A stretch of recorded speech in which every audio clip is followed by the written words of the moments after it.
miarahavatsika rehetra ny tantarantsika androany dia mitondra ny lohateny hoe raiso ny volanao.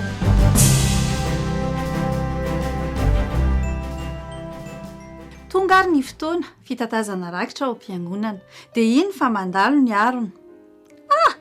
Mbola nome volandray nitodika ny jery daholo ny olona rehetra.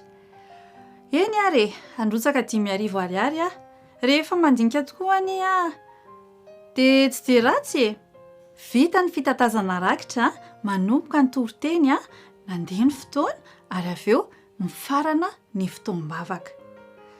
Tena tsara ilay toritenin'ny pastera teo nandeha nody moramora tany an-trano avy eo manao ditongotra moramora amin'iny lalana iny. Tampoka teo taitra be fa nahita vola 5,000 ariary teo amin'ny tany teo.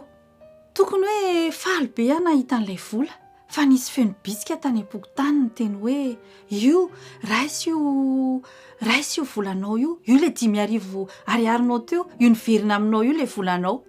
Nalahelo mafy satria tena nandiny tena aho tena nampalahelo be ny fihetsiko.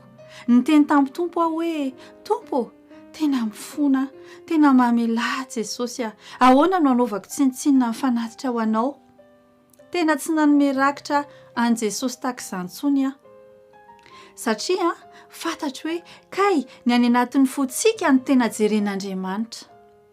Ao amin'ny ohabolana toko 4:7 dia miteny amintsika hoe tandremo ny fonao mihoatra noho izay rehetra tokony ho tandremana fa avy ao aminy no hiaviany ny aina.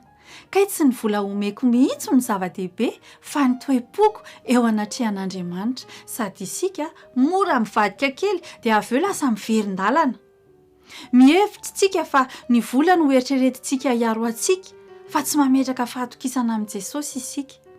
Ao amin'ny Kolosiana toko 7:17 dia milaza amintsika hoe ary na inona ataonareo dia ataovy amin'ny fo tahaka ny ho an'ny tompo fa tsy ho an'olona. Raha tianareo dia afaka miara-mivavaka isika.